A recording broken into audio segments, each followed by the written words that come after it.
নির্বাচন ফেব্রুয়ারিতে দিতে হবে, এতে কোনো সন্দেহ নেই। কারণ নীতি নির্ধারকরা যদি লায়ার হয় জাতির জন্য দুর্ভাগ্য, দুঃখজনক।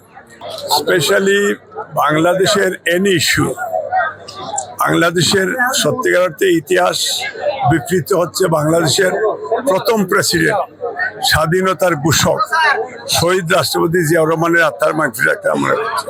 তার সাথে সাথে আমাদের মা মাদার অফ ডেমোক্রেসি দেশনেত্রী বেগম খালেদা জিয়ার সুস্বাস্থ্য এবং দীর্ঘায়ু কামনা করছি। গত 15 বছর ফেসিস্ট হাসিনা শুধু না, মঈন ফখর থেকে আজকের এই অনুষ্ঠানে আপনি দেখেছেন যে মঈন ফখর এই দেশে প্রথম ভারত থেকে গুড়া এনে রকে ওয়েলকাম করেছে হাসিনা এবং মঈন এবং ফখর এবং জেনারেল মাসুদ মিলে। আজকে বাংলাদেশের গণতন্ত্র আজকে যে এই ফেসিস্টদের কারণেই কিন্তু আমরা সাম্য, মানবিক মর্যাদা, সামাজিক ন্যায়, বিচার, যেটার জন্য আমরা মুক্তিযুদ্ধ করেছি এবং সেইটা একবারে বিলীন হয়ে গেছে। এবং গত 15 বছরে বাংলাদেশের মানুষের ফ্রিডম অফ স্পিচ, তার বিভিন্ন ভাবে দেশকে একটা জেলে পরিণত করেছে। এবং সবচেয়ে দুঃখজনক হলেও সত্য যে আমাদের দেশের প্রথম মহিলা প্রধানমন্ত্রী, যিনি বাংলাদেশে পার্লামেন্টারি ডেমোক্রেসি ইন্ট্রোডিউস করেছেন, যিনি একবারে নির্দোষ ছিলেন, মজলুম জননেত্রীর বিরুদ্ধে যে এই শহীদ রাষ্ট্রপতি জিয়াউর রহমানের স্মৃতি বিজড়িত বাড়ি থেকে বের করে দিল, আমরা নীরব থাকলাম। এবং সত্যিকার অর্থে গত 15 বছর বিএনপি তারেক রহমান মানুষের ভোটাধিকার ফিরিয়ে দেওয়ার জন্য নেতৃত্ব দিয়েছেন। আজকে আমরা সেই বিএনপিরও প্রায় 600 কোমলমতি ছাত্রছাত্রীরা তারা জীবন দিয়েছে সেই কোটা সংস্কার আন্দোলনে। এবং যারাই এই কোমলমতি ছাত্রছাত্রীদের আন্দোলনের অনেক সেই শহীদদের রক্তের বিনিময়ে আজকে অর্জিত বর্তমান এই সরকারের অস্থায়ী সরকার বলে না, ইন্টেরিয়র গভর্নমেন্টের সেই অবস্থান তৈরি হয়েছে।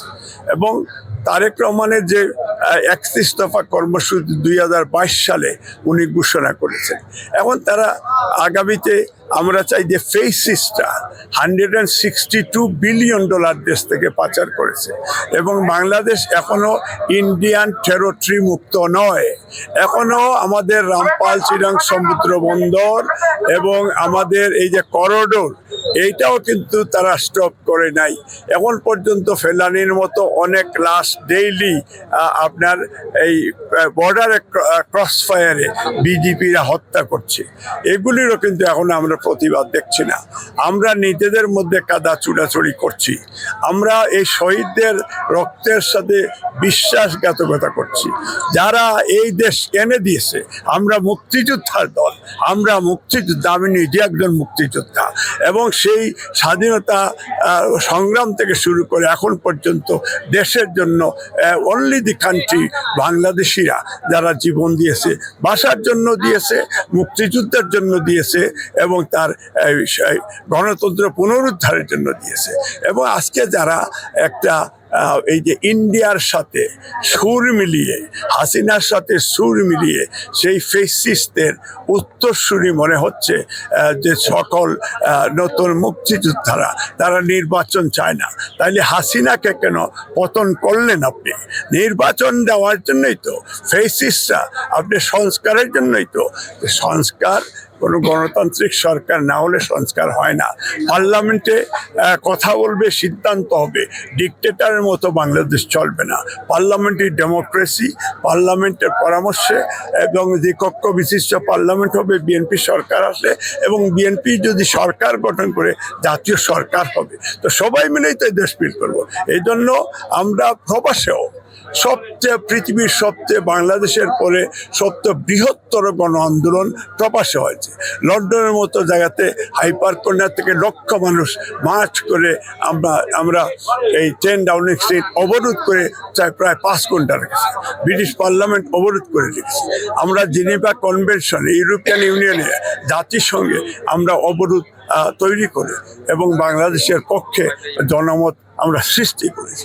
তো আমরা সেই প্রবাসী মুক্তিযোদ্ধা হিসাবে প্রবাসীদের ভোটাধিকারও আমরা চাই সত্যিকারতে এই যে প্রবাসী রেমিটেন্স যুদ্ধ আপনারা বলেন, অথচ এই সুরত মিয়ার মতো লাশ আপনার এয়ারপোর্টের ভিতরে তার বিচার হয় না। আপনারা মুঘল কুরেশিকে হত্যা করেন, এয়ারপোর্টের ভিতরে তার বিচার হয় না। আপনারা প্রবাসীদের গর্বাই গত আওয়ামী লীগ ফেসিস্টরা দখল করে রাখছে, এখনও দখলে আছে তাদের। এগুলি আপনারা মুক্তর জন্য সাংবাদিকরা আপনাদের ভূমিকা আমরা চাই। নির্বাচন ফেব্রুয়ারিতে দিতে হবে, এতে কোনো সন্দেহ নেই। কারণ নীতি নির্ধারকরা যদি লায়ার হয় জাতির জন্য দুর্ভাগ্য, দুঃখজনক। স্পেশালি লন্ডন বৈঠকের পরে ডক্টর ইউনূস আমরা মনে করি উনি আমাদের জাতির গর্ব।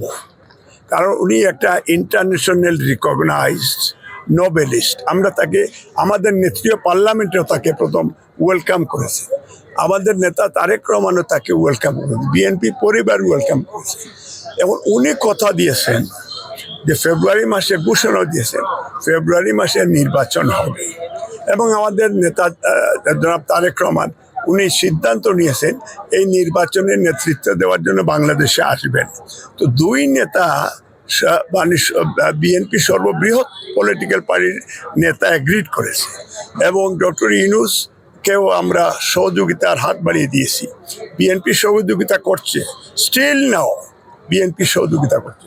কিন্তু কিছু সংখ্যক উচ্চবিলাসী রাজনৈতিক নেতৃবৃন্দরা এরা ভারতের রর পয়সা খায় এবং ভারতের বাংলাদেশে এখনো অ্যাক্টিভ।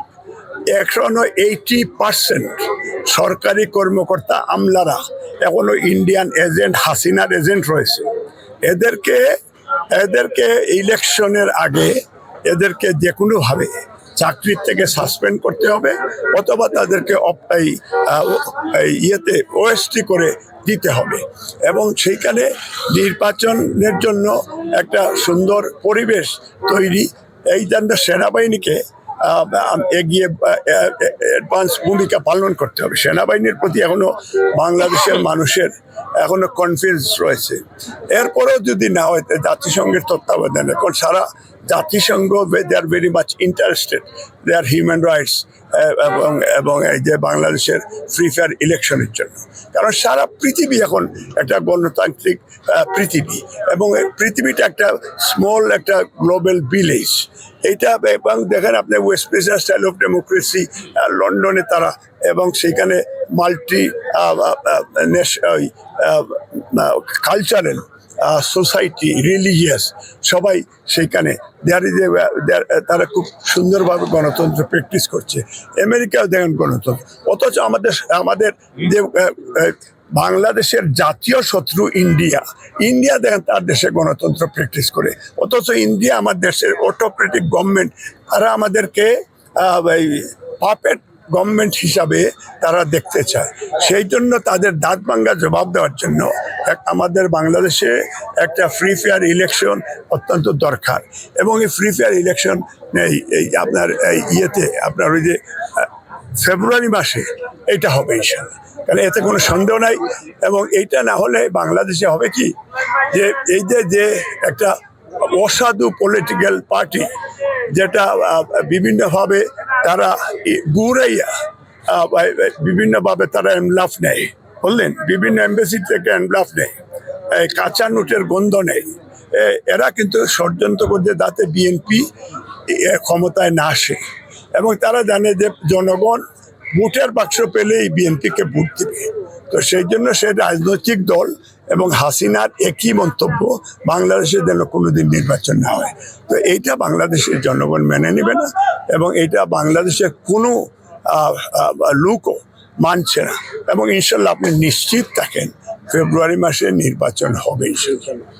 যে প্রবাসীদের সেই বাড়িঘরগুলি যাতে তারা ফেরত পায়, এবং আপনাদেরকে আগামীতে আপনাদের ভারপ্রাপ্ত চেয়ারম্যানের উনি আশা করতে অচিরেই বাংলাদেশে আসবে, আপনাদের সহযোগিতা কামনা করি।